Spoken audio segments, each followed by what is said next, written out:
So that means please go ahead, Mara. Great. And before we start, I like to always go through our house rules for the call, and they can be seen on the screen, but they can also be found in the speaker's note on the virtual presentation. As always, one person speaks at a time. Mute your mic when you're not talking. Identify yourself by name every time you speak.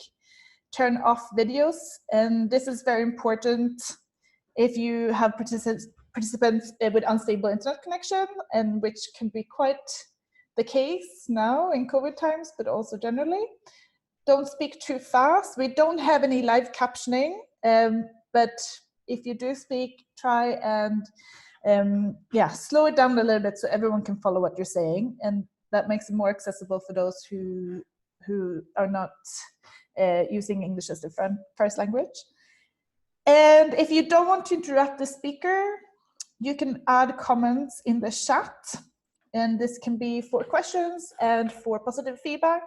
And if you have slow bandwidth, please turn off any other program that you might have that is slowing down your internet connection.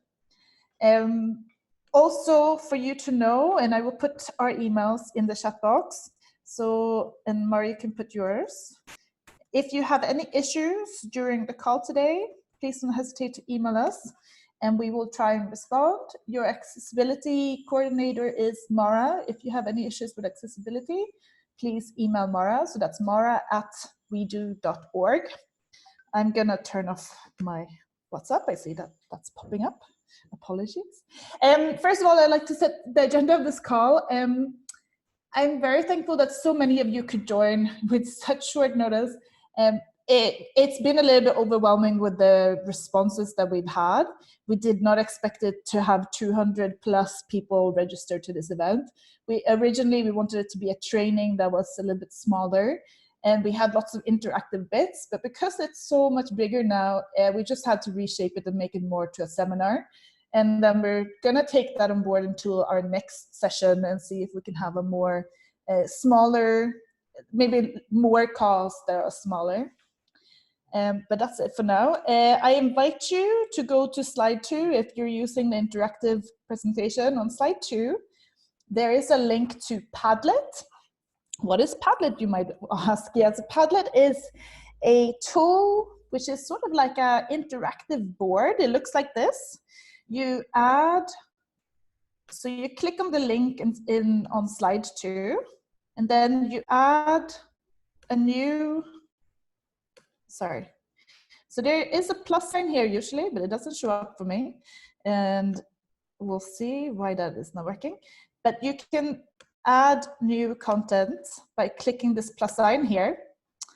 Then you add your name. So my name is Hanna, but I already added one down here. The first question you answer is, what is your name? So Hanna Gunnarsson. What is your email? You enter your email. And then you can enter your organization. I work for WECF. I am in Germany, from Sweden. And then on the 5th row, you add, what do you want to get from today's virtual forum? So if you have trouble accessing this Padlet, you can message in the chat, and me or Mara will add your details to the Padlet, or you can email us. And it's just to see who's on the call. And yes, the password is the link to Padlet I can put. So this is Padlet. And password is flowers. And while you enter that details, we can I will read through some of the things that's popping up, but you can continue filling this in throughout the call. So we have Keisha, they are based in Malaysia, sorry for saying she, and working for Arrow, and they want to learn about the best tool for virtual meetings and ideas for effective online engagement. Okay. Then we have Natasha from Macedonia. Her favorite food is sushi. That's good to know. She works for Journalists for Human Rights. Then we have Nishani from Sri Lanka, working for Center for Women's Research, and interested in learning ideas and suggestions. And yeah, do please continue adding your details. And that was just for me to show you how it's done. So Mara will be, well, yeah, sorry. So if you have issues adding your information, just text us in the chat or email us. Going to slide 3, I'd like to start, and I would start with the agenda setting for today. So I would like you all to kind of, if you have phones nearby, please put them on mute. You can get a beverage. And I know that I just asked you to be active on Padlet, but you can pause Padlet for now.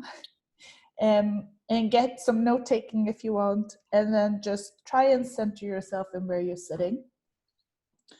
Going to slide 4, I'd like to invite you all to stop what you're doing and take 5 deep breaths. So it would be great if you can lift your hands to in front of your face and try and either look at them or you can feel them and trace your fingers while we do the breaths. So I want to hear you if you want to turn on the mics. So breathe in. Breathe out.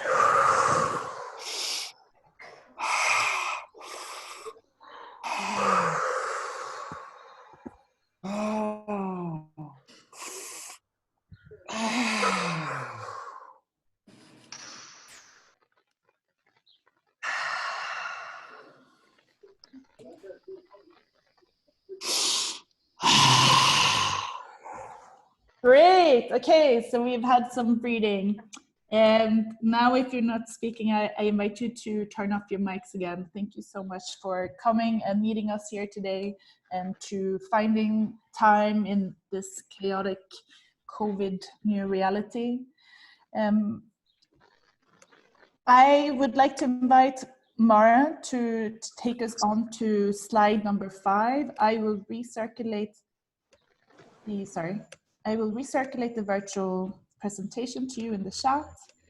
And for those who can't join us with my screen share, I invite you to go to the virtual presentation. Mara? Great, thanks, Hanna. Yeah, so feel free to open that presentation if you'd like in the chat that Hanna's going to post, but also don't worry if you can see it here on the screen. That's absolutely adequate. So quickly, just to frame what we're going to try to accomplish in the next less than an hour, about 50 minutes now, we're going to start with the expectations and agenda and some framing comments on virtual meetings in the time of COVID-19 and why we thought it was important to start this series for feminist partners all over the world. And then we're going to move into a section on planning meetings around methodology and content. And we're going to talk a little bit about Hanna's reflections from hosting a huge virtual forum with WECF.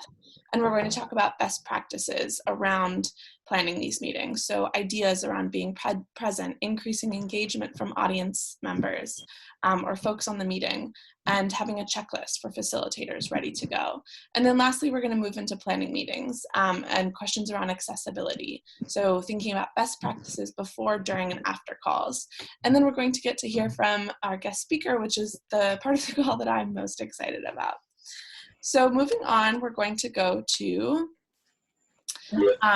just some framing comments. I also invite folks to mute themselves, please. So in this moment of the COVID-19 pandemic, we know that teachers, educators, trainers, organizers, advocates are all being asked to do the same things, but online. So you may find this an interesting challenge, or you might find it entirely overwhelming.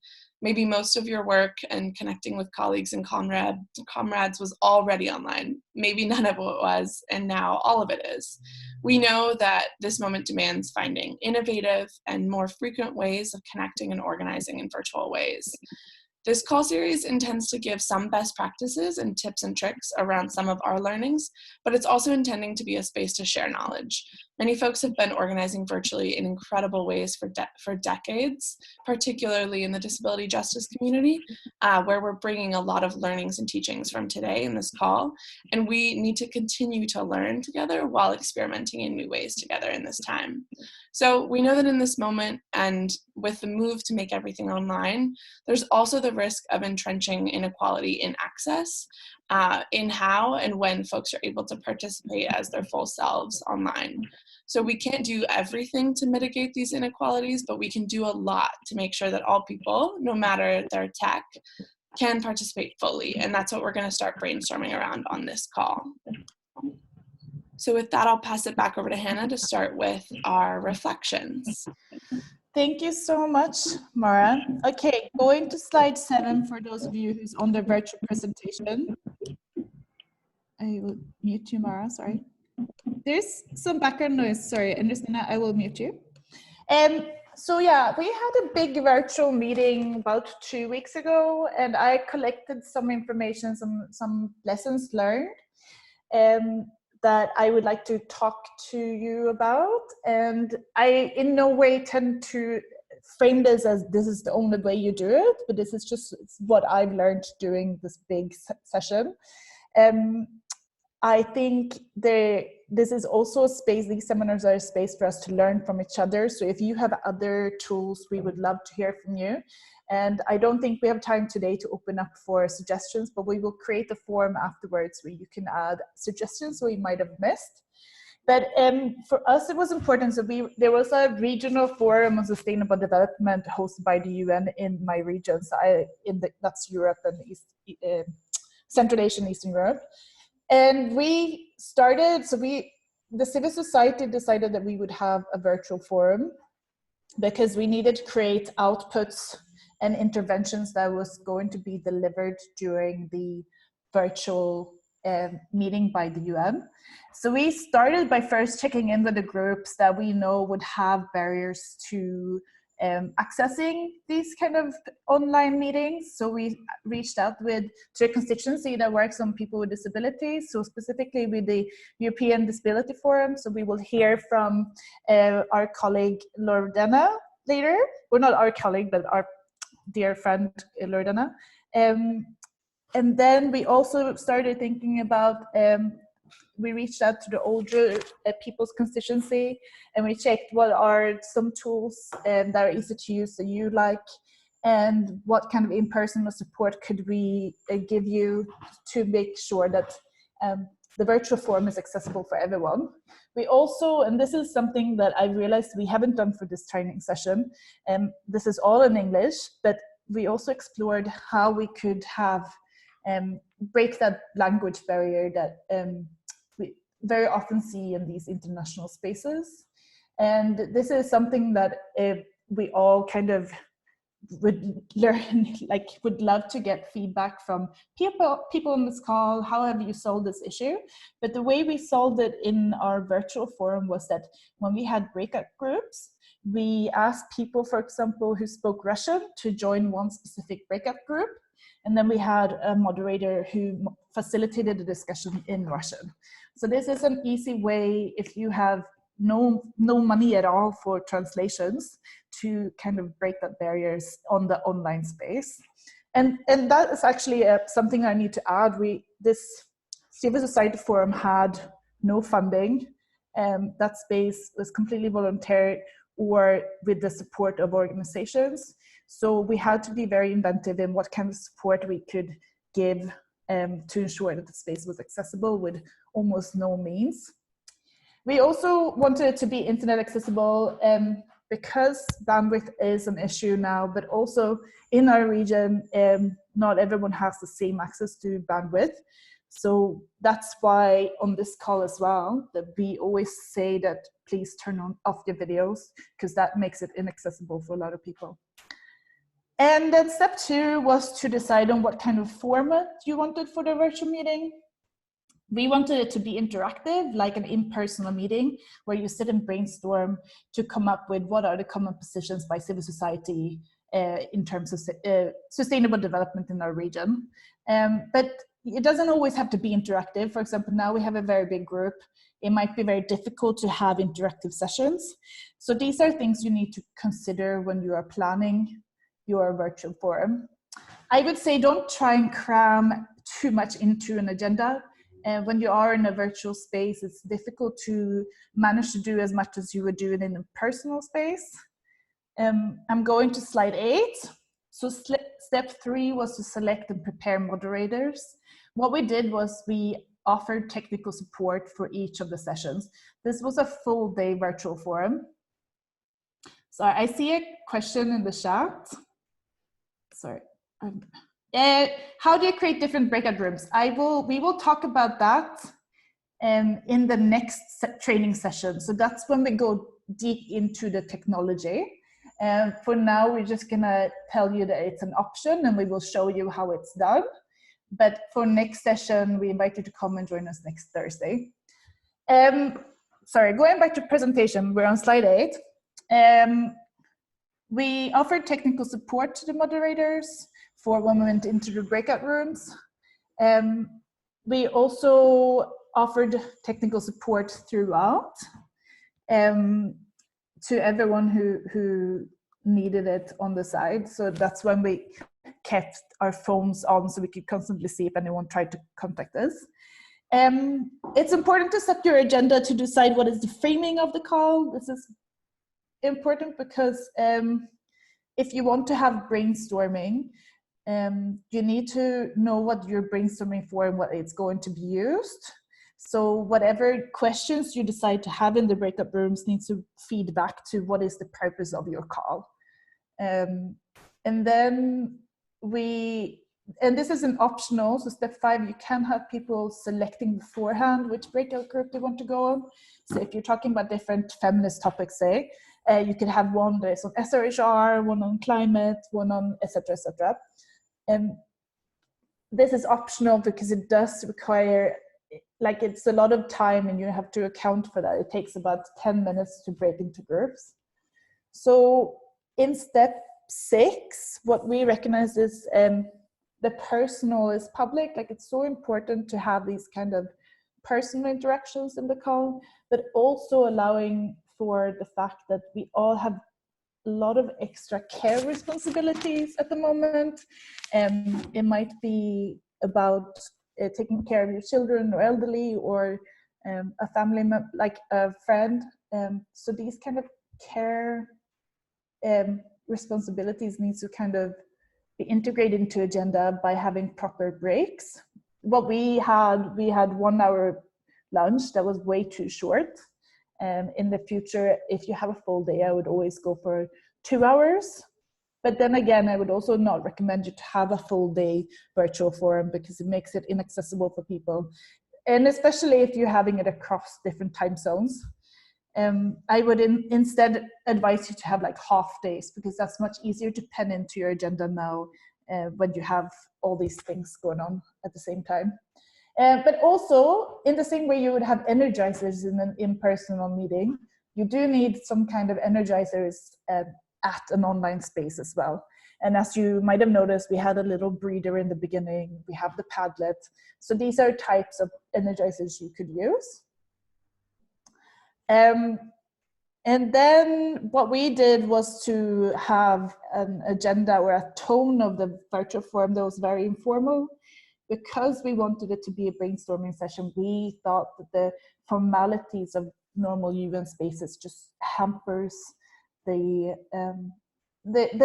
way you can produce and brainstorm. So we skipped all the formalities that we would usually have in an in-person meeting.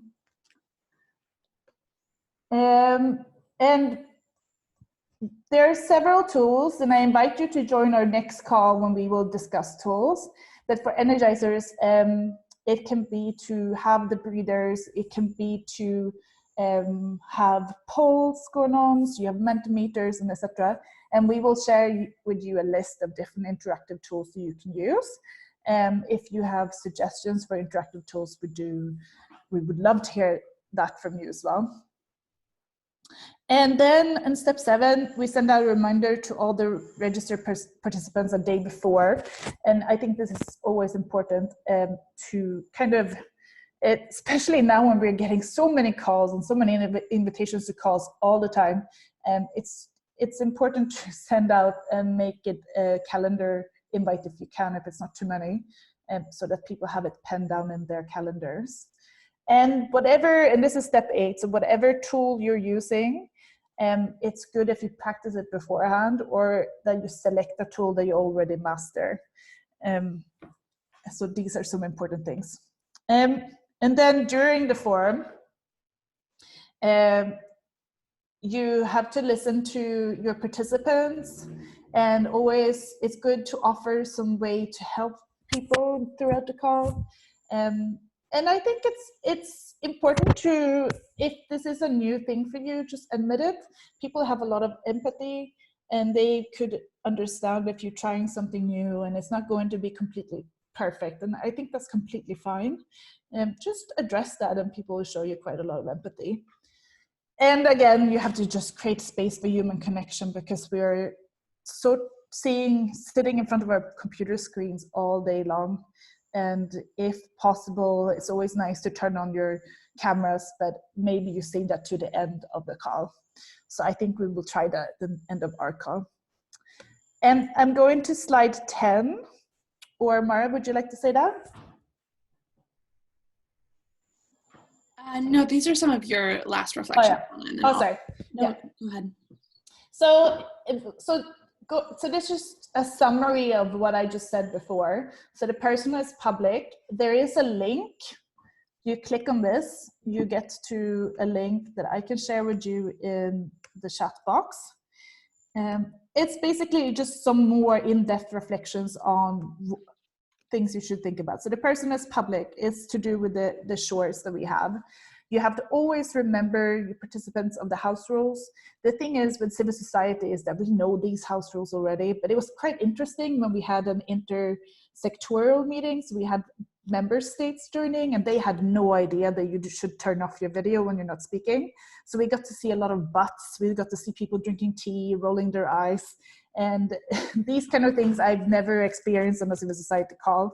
But if you have a multi-sectoral call, you might want to remind people of it. But I always remind people of it at the beginning of the call. And you have to prep the technical support. In virtual interactions, I find is key. I think if you're planning a virtual meeting online with just presentations, you're really doing it wrong.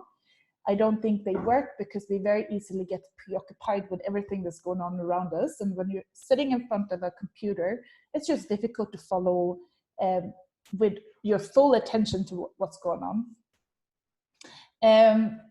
I think I just sent the link to one person. Let me send it to everyone. And then language matters, and this is something I'm currently working constantly on, improving how do you make spaces less Anglophone. And this is something we will continue to think about in terms of this training as well. Accessibility is key.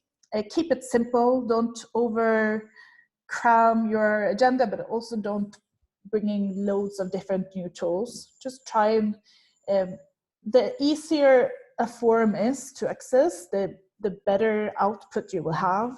So don't have like 3-page long registration links. Just try and make it as accessible as possible. And do your research. If you never had a virtual forum before, there's lots of really good experiences from other people out there. And this is something that we didn't do, but we got some feedback during our meeting, and it's to send out the questions for the breaking groups in advance, because then people can really prepare. And some people are good at brainstorming on the spot, but some people just prepare having the time to really think about the questions and get some input. And we've created a checklist for moderators, but I'm realizing I'm talking for quite some time, and I'd like to give Mara the space. But there are some checklists for moderators. I'm just going to read these out. So master the software settings before the call. This is turning, so this is something we will discuss in the next call. Remind people of the house rules. Ask if it's okay to record. Actively mute participants when not speaking. You can remind people to mute themselves, but as a facilitator, and this is what makes a good facilitator, you have to mute participants when they're not speaking. The same goes for videos. You have to turn participants' videos off if they keep putting them on. You have to keep an eye on the chat if there's questions. So there's a lot of multitasking, but that's why it's easier when you're two people. Like now on this call, Mara is responding to your questions in the chat. So that makes it much more manageable than one person doing all this at the same time. And this is something coming up now, and this is something we are going to discuss in the episode 3 of this series, is trolling, Zoom bombing you might have heard of. I'm not particularly scared of Zoom bombing because if you really master the software, and this is what we will teach you how to master it next time, then it's very easy to kick these trolls out of the call. You just have to keep an eye on it, and you have to be firm. If someone is being very offensive, you just kick them off. If someone is being disruptive, you give them warnings, and you can turn off their mic. But and this is something you have to keep an eye on the raising of hand function, and that means I do see that we have 2 raised hands, but we don't have time for questions just yet. We will get to you later. But after people have spoken, you have to turn down their hand again. So then and we will talk about more technically how you do that in the next session. And also as a moderator, you have to make sure that you give people, if you have an interactive space, give people a chance to talk. Very often you end up with some people hijacking the call, and then you can find different ways to make it more interactive. For example, you can have a system that whenever someone wants to talk, they can add a star or raise their hand.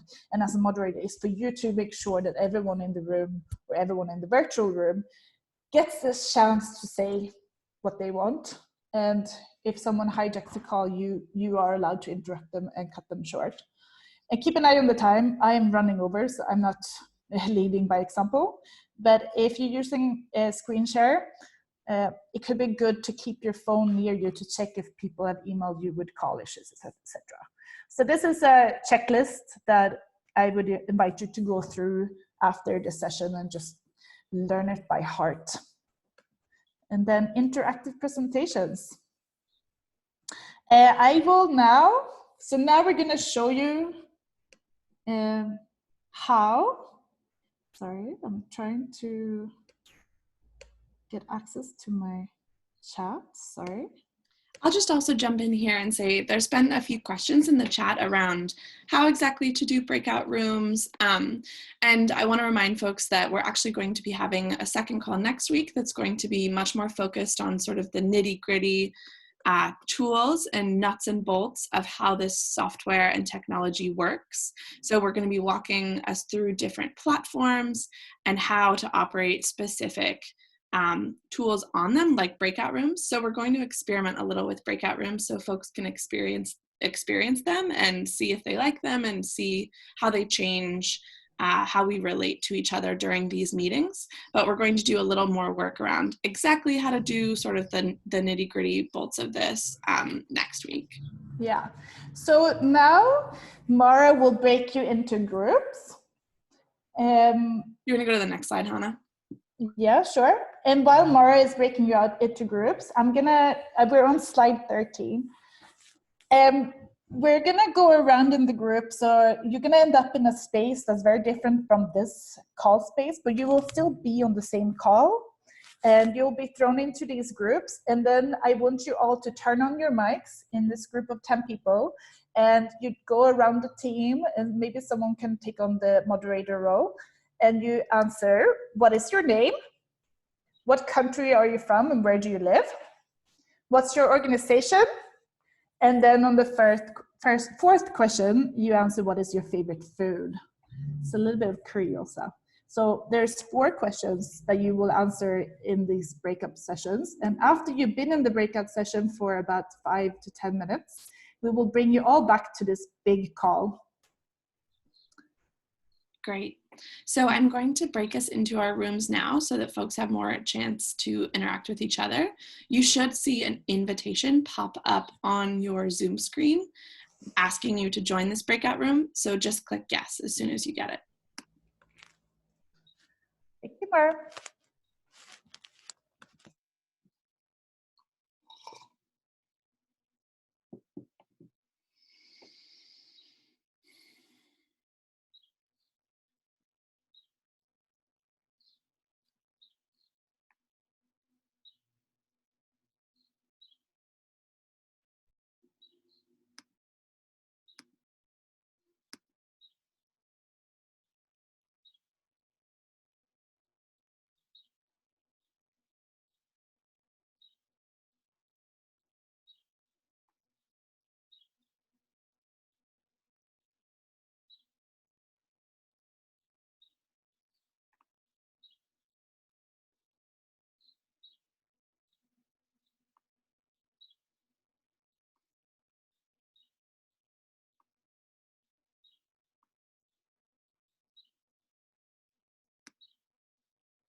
Yes, I believe I've seen my name there, so I may be in this group. Gia, yes.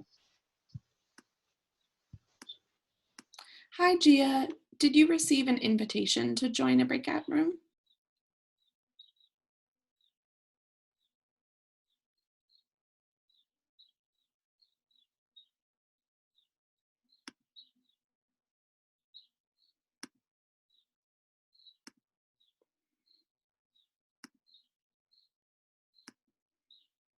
Gia, I just sent you another invite, so let me know if that works. And now I'm going to work on yours, Monica and Lana.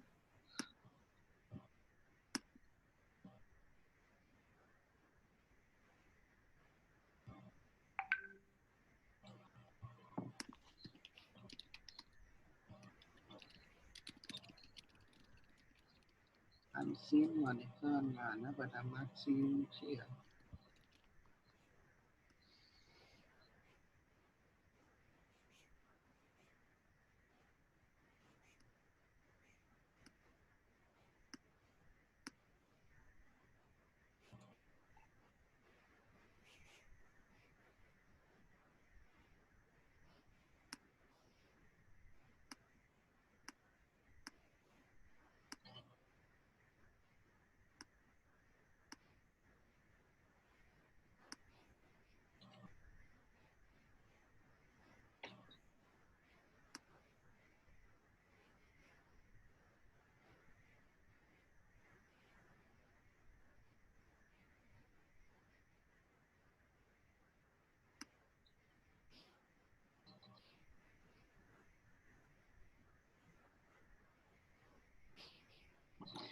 Gia, did an invitation come up for you yet? And Lana, you as well. I sent both No, of and no, Mom. I just sent a message where I'm seeing Monica and Lana, but I haven't seen Gia.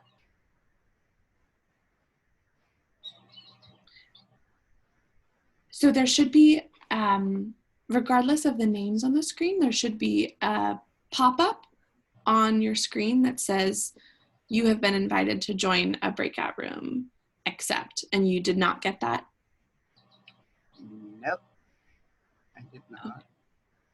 I'm going to try it one more time, and then we could just make a room with the folks who are still left here. Sometimes there are just some tech glitches that are difficult to figure out.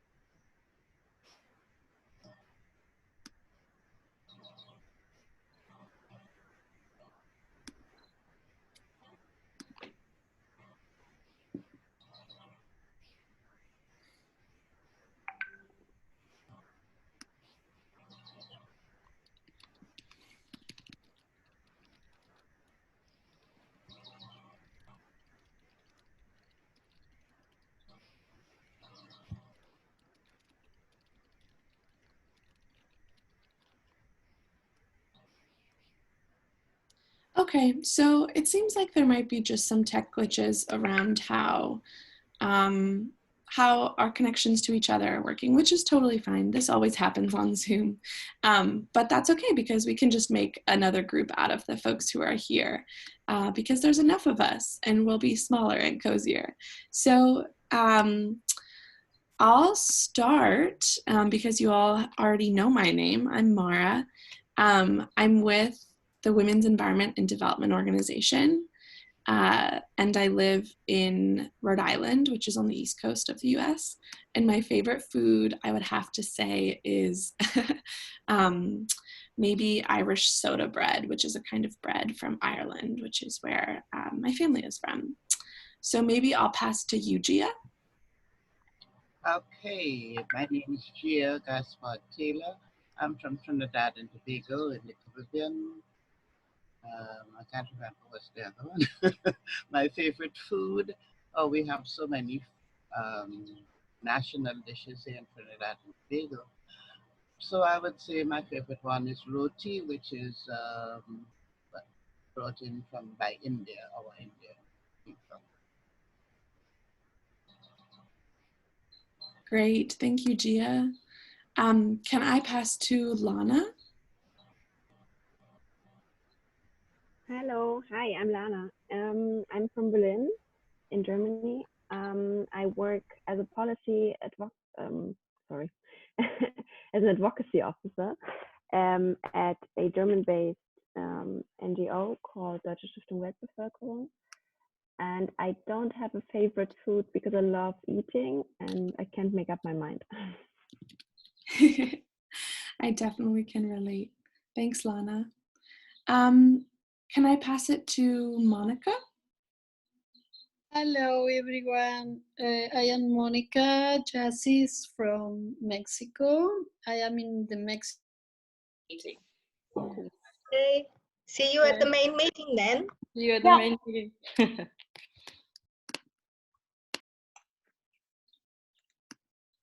Food I love, Middle Eastern food. Okay, should I put the video? It's 5 in the morning here. No worries, it's quite early for me as well. We're actually asking folks not to have their video on right now, just because it increases the bandwidth for other participants. So if possible, actually, though I would love to be able to see everyone, we're going to keep our videos off. So folks should be coming back into the room now. We'll just wait a few moments.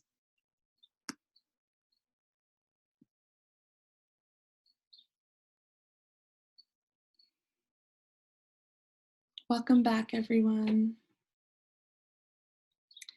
Just a reminder to please mute yourself if you haven't already. Now we're back in the big room, as well as turn your video off if possible. Welcome back, Hanna. Welcome back, everyone.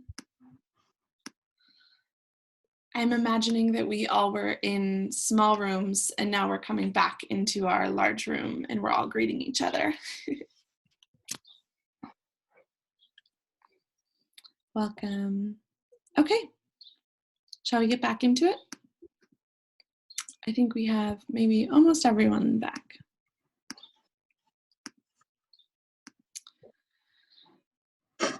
Thanks, Hanna. Hanna, I think you have these next few slides if you want to go over them really quickly. Yeah, sorry, I was on mute. I invite everyone to turn off their camera again. And the reason why we don't have the cameras on is because we want to ensure the bandwidth is accessible to everyone. And Mara, if you can help me turn people's videos off. So we're on slide 14 in our interactive presentation. I hope you now learned to speak to each other in these virtual spaces, these virtual rooms, and hopefully you got to talk to someone you never interacted with before. On slide 14 on the interactive presentation, I'll send you the link again in the chat box.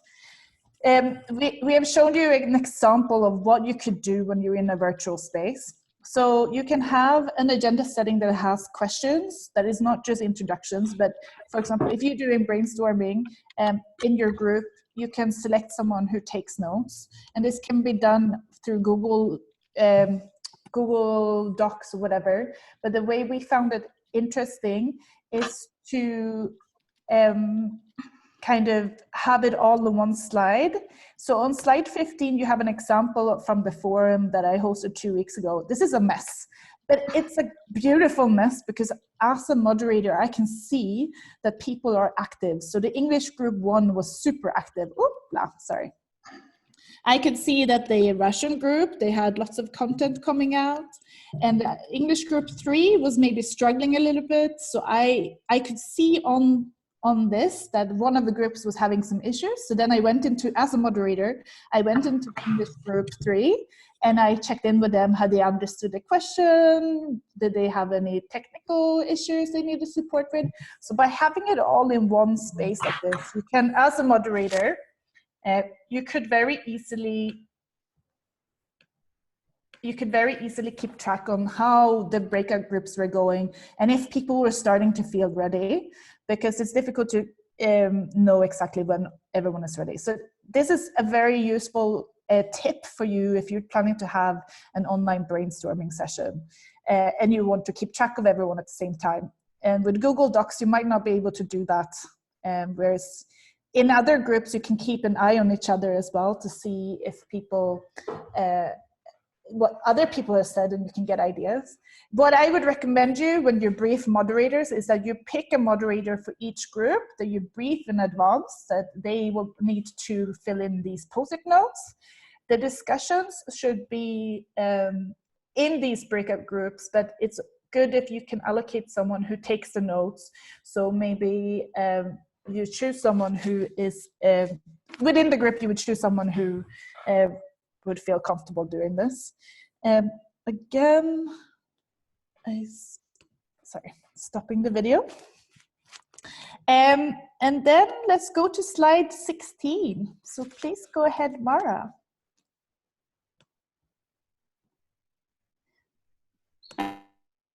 It always happens. Okay, great. So I'm going to move us into our piece on accessibility and some tips and best practices that are the result of a lot of learnings that I've had the great fortune of learning from a group in the US called the Sunrise Movement. So giving credit where credit is due. There are a lot of disability justice activists who have put together these tips and tricks for organizers here, and I'd love to share them with you all.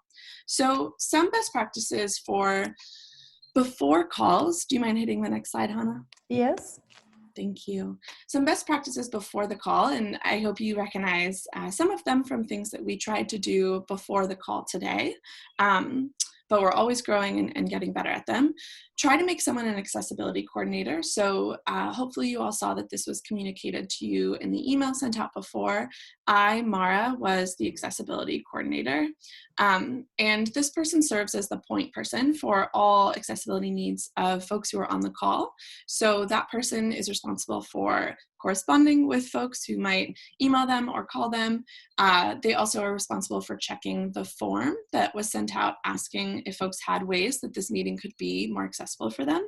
That person should make the form, check the responses, and be in correspondence with anyone who fills it out, or if that person fills it out anonymously, do your best to be accountable to those requests and alter the presentation and do everything you can to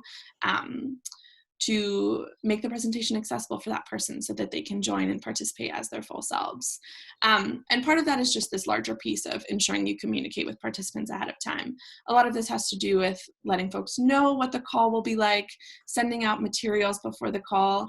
Some folks who might be audio visually impaired might like to print out materials or have text that isn't necessarily correlated to visuals. So having all of the resources available before the call is helpful in letting folks use whatever format of the text or of the presentation that is easiest for them. And also just asking folks to check their audio and visual setup.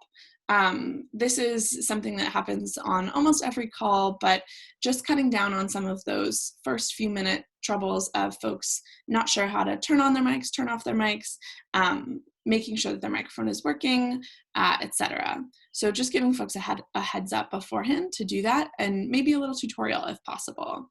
So next, thinking about during the call, of course, this is a best practice taken by so many of our incredible colleagues around the world. Ask someone to take notes. This is probably best done when it's before the call that someone volunteers, but if not, if someone could start a Google Doc or some form that folks can also contribute to during the call, that's sometimes helpful in distributing labor.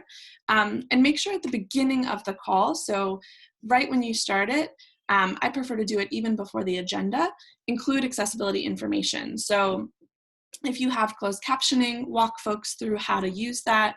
If you have an accessibility coordinator on the call who's available for private chat, make sure folks know who that is or has their number or email so they can call them. And any other changes that you've made to the presentation or on accessibility, just let folks know at the beginning, because you're never quite sure if everyone was able to read the emails beforehand, or if there might be new folks joining. Keep folks oriented to the agenda. This is always a critical one that I think helps keep folks engaged. And make sure that materials are accessible. So you might have noticed that Hanna and I were constantly dropping the same links into the chat, as well as having the links be clickable in the presentation as well as the document. And that just helps folks have as many options as possible to be interacting with the materials. So if they need the text versions of things instead of photos, those should be available to them during the call as well as before. Screen sharing is a tool that we're using right now, as you can see. So this is useful in making sure that we're all operating from the same presentation. But it's not necessarily always accessible to all folks. So try to send out a text version of the presentation like you saw in the email sent beforehand so that folks can follow that, that has the same information on it and it isn't severely changed since you created the presentation in the first place. And again, accessibility coordinators should be available for immediate response to manage things as they come up. And then after the call, best practices. Do you mind hitting next, Hanna? Thank you. We're on slide 19 now. After the call, make those notes available. A really critical piece of this is asking for feedback on accessibility. So maybe similar to a form that I sent out in this email beforehand around what needs or what ways could this call be more accessible to you. It's useful to ask that after the call too, to find ways that things might not have occurred to you that you can do better next time, or things that you might have been planning for but didn't work out well. You can work on ways to improve them next time. This can also, the use of a form, I should say, also is beneficial because it allows folks to remain anonymous, which is important in terms of making feedback accessible, because not everyone always wants to put their name on things, but you also can always just say that your email is available if folks want to give that feedback via email. And all of those pieces of feedback and all of those notes from folks should absolutely inform your future planning. Hanna and I will take our feedback from this call and incorporate it into next week's call, and so it continues. We're always getting better and learning, and there's always also new tools coming out that we're always needing to think about, experiment with, and figure out if they are working and are increasing how accessible our calls are, and if we want to adopt them. Next, we are on slide 20 now. So accessibility features for your platform, like I've been saying a little bit in the chat, if folks have had the opportunity to see, we're going to go more into the nuts and bolts of the logistics of platforms next week. So we're going to talk about when Zoom works, when Skype might be better, when other platforms are better. But it's useful also to just know that each of these platforms has an accessibility page in which they list the accessibility features that they have. Some of them are stronger than others, you will see. So it's useful when you're thinking through what your options are for a platform, or maybe specific needs that you have around definitely wanting to have closed captioning.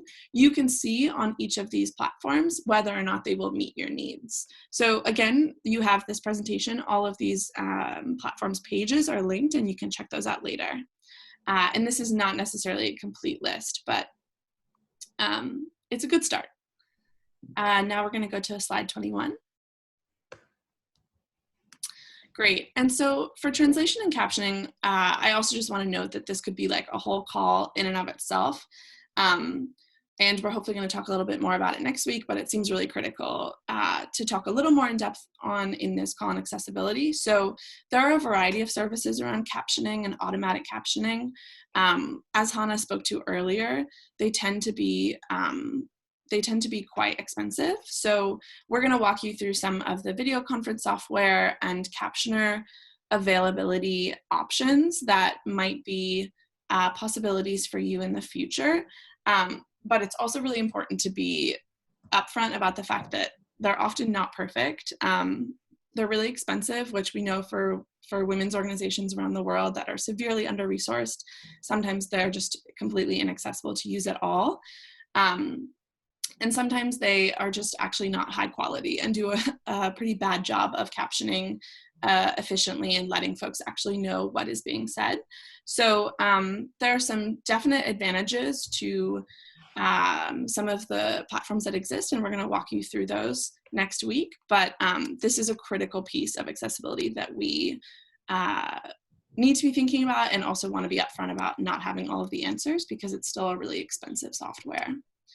So next I want to pass it over to Hanna to lead us into the next most exciting part of this call.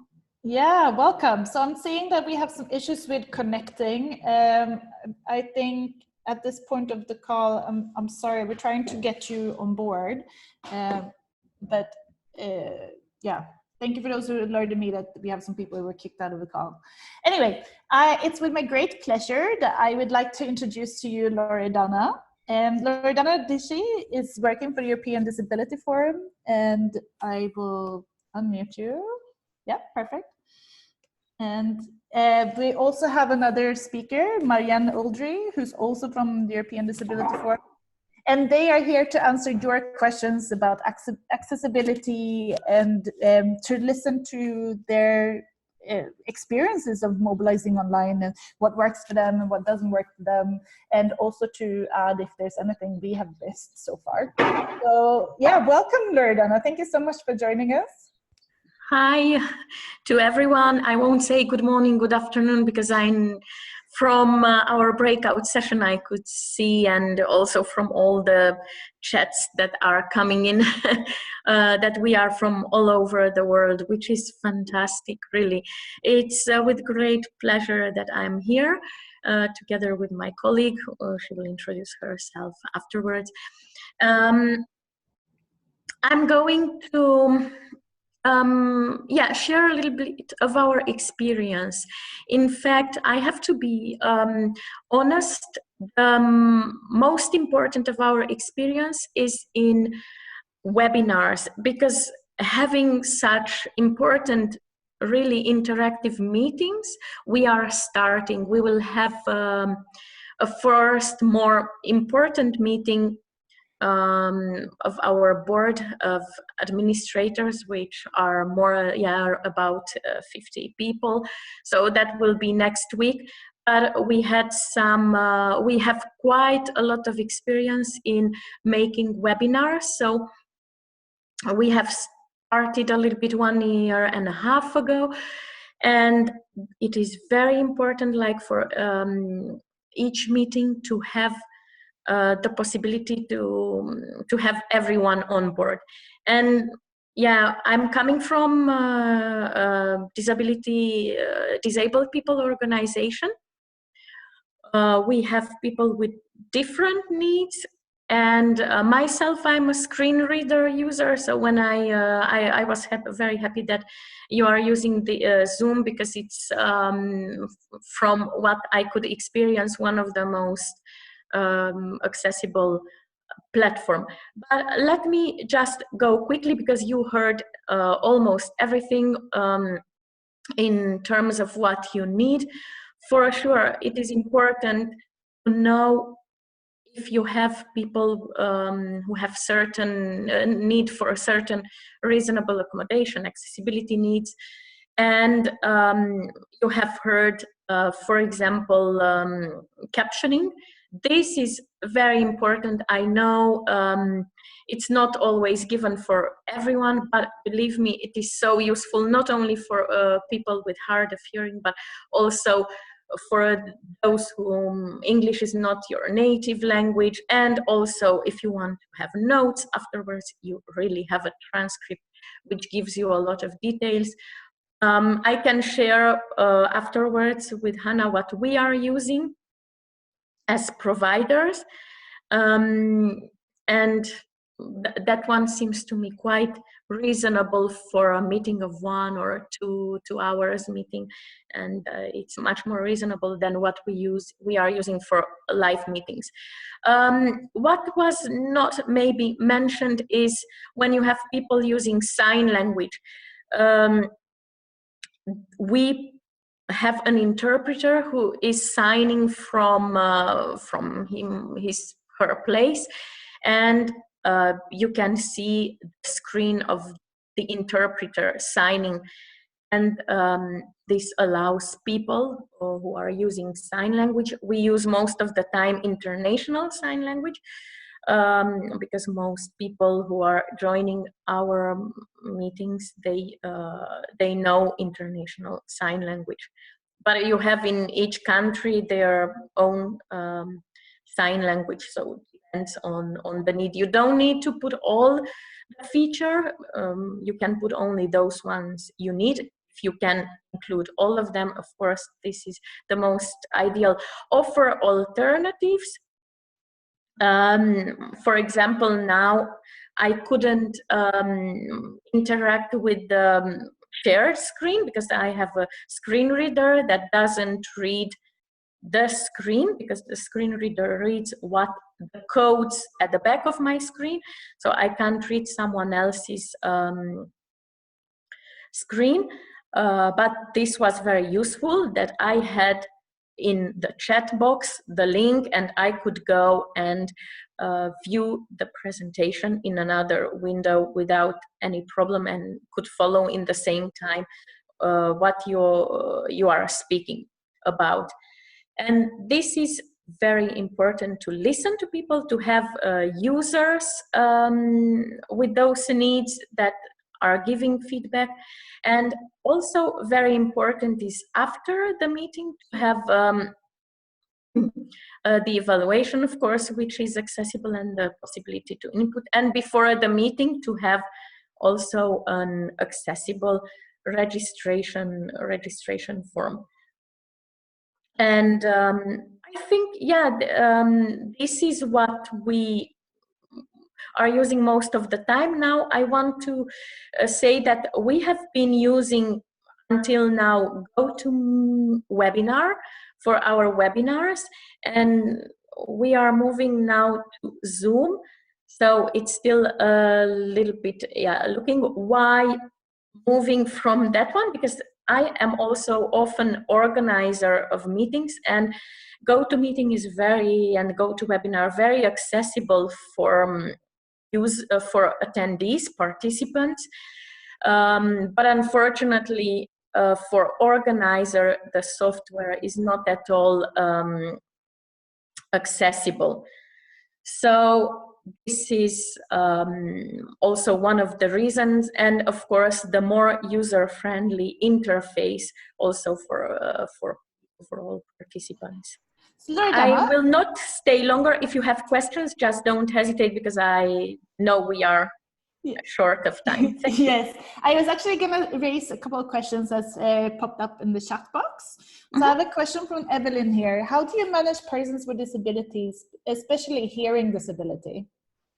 So I know you already given some examples, but yes. So for people with hearing disabilities, we have either the sign language interpreter and the captioning. So we have both all the time. In our webinars, we will always have sign language interpretation and speech to text. And I have a question. So if you are with an organization that has very, very little funding, or maybe it's a network without funding at all, what can you do? Because live captioning costs a lot of money often when you use third party. What can you do to make sure that you have an accessible so Zoom, for example, allows you to give to someone. So now, for example, you could give me permission to do captioning. You need someone who can write, who can type fast. Okay. So if I'm sure that organizations, despite their lack of funds, they can have volunteers who can do that quite well. So that can be useful. Automatic captioning is also a possibility, but I think Zoom does not offer that. I know Team from Microsoft offers that, but it's not yet very good. Okay, so having someone volunteered who's a good note taker and fast note taker could be a good way around it. Okay, so that's I think that's a very useful tip if you're on a low budget. I know that we're already at 2 o'clock, and I did see some questions in the chat. For those of you who need to leave the call, I say very much thank you for taking your time. For those of you who could stay on a little bit longer, I would like to share with you that we're also going to have Marine Uldry speak now. So if you don't mind, I would invite you to stay on for another 10 to 15 minutes so we can also have some more question times. But thank you so much, Loredana, unless you have something more to say. No, if you wish, I can propose that you take the questions from the chat and we can send a follow-up answer to everyone with those questions. Yes, we can do that too. Okay, thank you. Thank you so I'll much, mute Loredana. myself. Yes, thank you. And then Marine.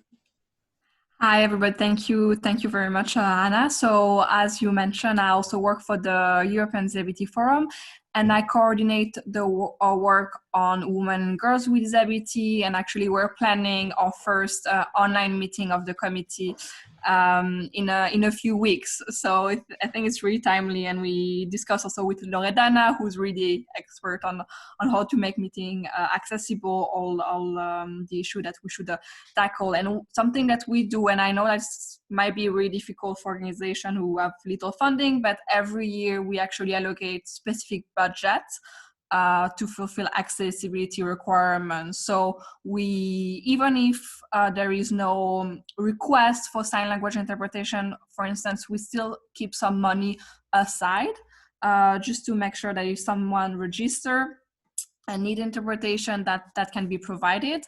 Something that we found out also recently is that usually for sign language interpretation, when interpreter come to our events, they're being paid like for a full day, but with online meeting, they can also be paid hourly, which at the end is also like cheaper and make sure that the meeting is going to be accessible.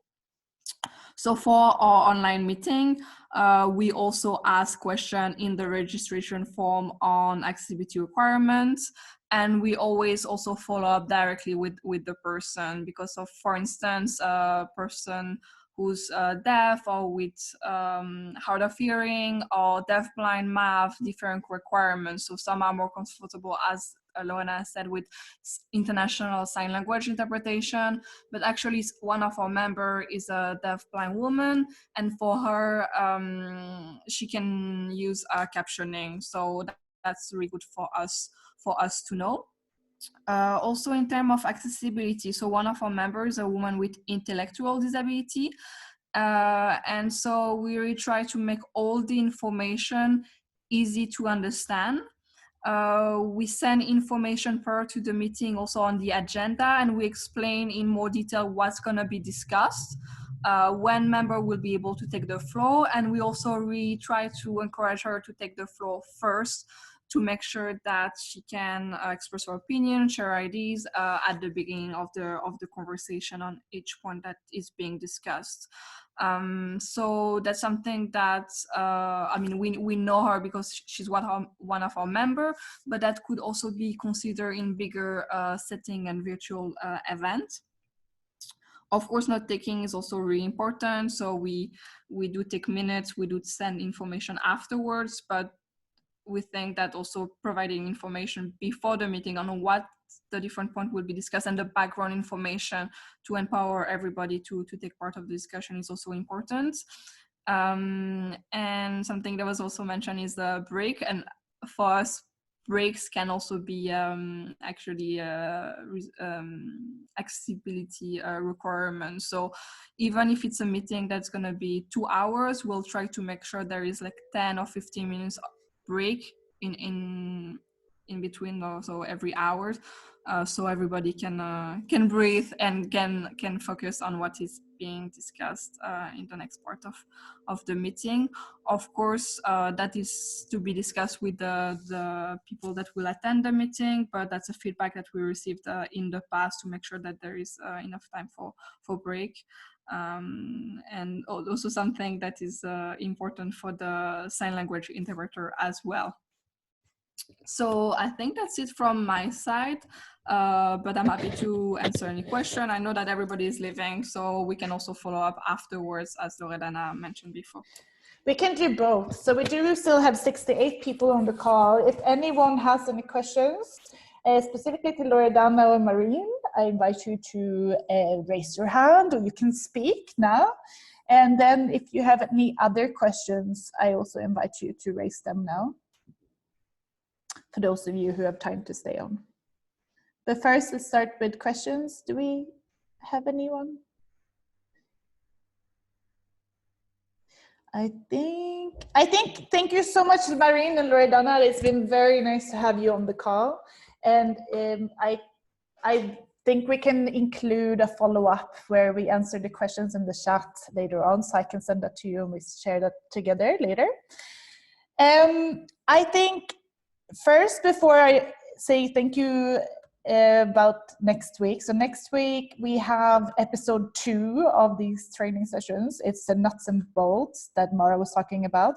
This is more looking specifically at tools, and we will really dig in deep into Zoom and look at what are the settings do you need to master as a facilitator, and what kind of, how do you use the breakout rooms, etc. And there are other resources out, and we will create a little toolkit for you that we will share afterwards. And before I open up, I know people are leaving, but I wanted to have a look here and see how many people. We have loads of people who have written. So this is really lovely. We get to see everyone who's on here, and you can continue filling this in if you didn't have the chance to fill it in yet. So the Padlet link, I will recircle it in the chat. The Padlet is here. The password is flowers. And yeah, please do have a little look and see what people have written. It's quite nice to see all these names. In terms of questions, we had some questions tabled. We're already running 10 minutes past. For those who want to stay on, I can answer them now. But for others, I will also send them out, or me and Mara will send them out later in a follow-up email. We had some questions about the creating an interactive presentation. So I would suggest, and I would propose to you that you use Google Slides, or it's called Google Presentation. So this is similar to Google Docs, but it's just a PowerPoint software that you use instead. And you can set the interactive slides up however you want them to be. This is a format that I've used that I find very useful, but do play around. And next week we will have another interactive presentation where you get more ideas on how you can coordinate it. But what's important when you have interactive presentations is that you show your participants how you interact with it. So you just don't leave it for chance. So you have to very, very hands-on, pull things out, drag them around, and then show that you just start texting. So these ones are created. These are text boxes. So you set up a text box, which it will be this is your team, and you change the background of it. Say you want to have it yellow. And then once you've set up, okay, so that is very big font. Maybe you would want to have it 10 instead.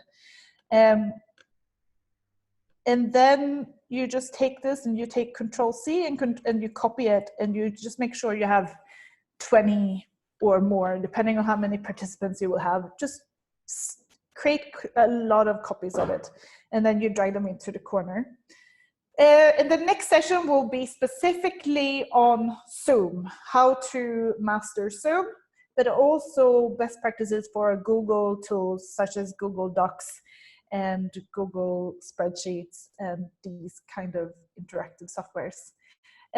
Let's see, did we have any more questions that I tabled? I know there was something else. There was one question that I saw earlier that I answered privately, but I think it's really useful to talk about in the group.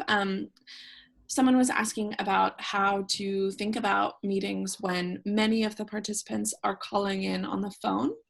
And I think that that's a really useful question because it changes a lot of how you can think about what materials are available on the call. So I think that if you know, more than half, or at least, I think even if 1 or 2 people will be calling in via phone, it makes it all the more important to send out the presentation and text via document resources that you'll be discussing on the call beforehand in an email, and maybe even if they prefer over text, so that they could have it open while they're on the call, or at least can see it before the call. So if there's a particular document that you're going to be looking over on the call and you're going to be screen sharing it on Zoom, for example, but some people are on their phone so they cannot see the screen share, make sure that they can see it beforehand so that they can still participate in the conversation. And my tendency would also say that if you know that your meeting will be mostly phone participants or include a decent chunk of phone participants, try to cut down on the parts of your presentation that are like based on having some sort of presentation on a screen. So that instead it's just everyone kind of having a conversation. Maybe you can describe what you would be normally looking at so that everyone can be thinking about a screen share in their mind. But we want to make sure that folks who are calling in, often because their Wi-Fi access is inconsistent or not strong enough for a Zoom call, that they're able to participate equally in the call, even if they can't see the screen. And to add to that, so it's very important as a facilitator that you are actively muting people who's on their phones, because I'm not sure, I've never called in with a phone before, but I know that it's sometimes a little bit tricky to do yourself. So you have to be active in muting them and unmuting them when they want to speak. Yes. And then I have a question from Daniele, like how are decisions done during meetings, or like how decisions during meeting can be validated? There are different ways. So this is something we can show you with Zoom next week. There's a way where you can do a poll within Zoom. And this is what we used to select who was going to be our speaker during our virtual forum. That was very effective. You can also use tools such as Mentimeter. But there's also other things. For example, if you don't want to interrupt the flow. So this is something I learned yesterday, which I thought was really beautiful. If there's a discussion going on and someone says something you agree with, you can, and this is part of house rules. You have to decide in the beginning of the call, this is how we do it. If someone agrees with you, you put a plus sign in the chat like this. So if you get a lot of people just like plus, then you know like, okay, this is really good. And then you can, but again, this goes into house rules. So you have to set the standard at the beginning of the call and you say, if you want to raise a question, you raise the hand or you put a star in the chat. And if you disagree with something, you put a minus. If you agree, you put a plus. So that's one way to really quickly have a temperature if people are agreeing with what you're saying. Another way would be to use a third-party app such as Mentimeter, or to use the integrated polling system that we will show you next week. Another sort of quick tip that I sometimes use is if it's a smaller meeting and everyone has their video on. So again, that might not happen if it's a larger meeting, but if they do, often I'll just ask everyone to give a quick thumbs up if they're in agreement with a position, so that you don't need to go around and ask everyone to unmute themselves, but they can demonstrate if they agree or disagree. And if you see someone disagrees, you can give room in the chat or unmute them to voice that disagreement, to get a quick temperature check of how everyone is feeling. Great. And I'm getting questions in the chat about how do you raise your hand, and we show you that next week. But in practice, if you click on participants now, because you see my screen, you have to hover on this like black bar, and then you click on manage participants, or participants it will look like for you. Then you click on your name, and then it says raise hand. So if you want to try it, you can try it now. But yeah, perfect. So now I see Laxman raise their hand, Susanne raise their hand, Ayushka raise their hand, and they end up in the order you raised your hand. Perfect. Yeah, I see so many hands being raised. This is great. So that's one way of maneuvering. For example, if you don't want people writing in the chat when they want to speak, that's an easy way to kind of maneuver when people want to speak. I did have a question before about when you have people with unsecure internet or unstable internet, what do you do? This is a good question. What I would always recommend, so I see also here that you can raise your hand by using the key Alt and Y. This is not what I knew, so that's great. Yay! So Alt Y, you raise your hand, and that's something you can include in your house rules when you start the call. And I will table this for myself and include it in my house rules. Going back to talking about unstable internet connection, I would always recommend trying to sit somewhere where you know you have more stable internet connection, specifically if you are the moderator of the call. And then at the beginning of the call, you always tell your participants to don't turn on their video, to keep it on mute when they're not speaking, and then to close, as a moderator, close all the other software applications that might be bandwidth, eating up your bandwidth. So that is one way to do it. Also, to record it is good, because then those who are thrown out of the calls can have a look at the video afterwards. Most likely people don't look at the video, and that you have to take consideration. So if you can create a follow-up email with some key notes or key outputs or some key discussions, I think that's probably more effective than looking at videos. Any other question? Otherwise, I will close the call.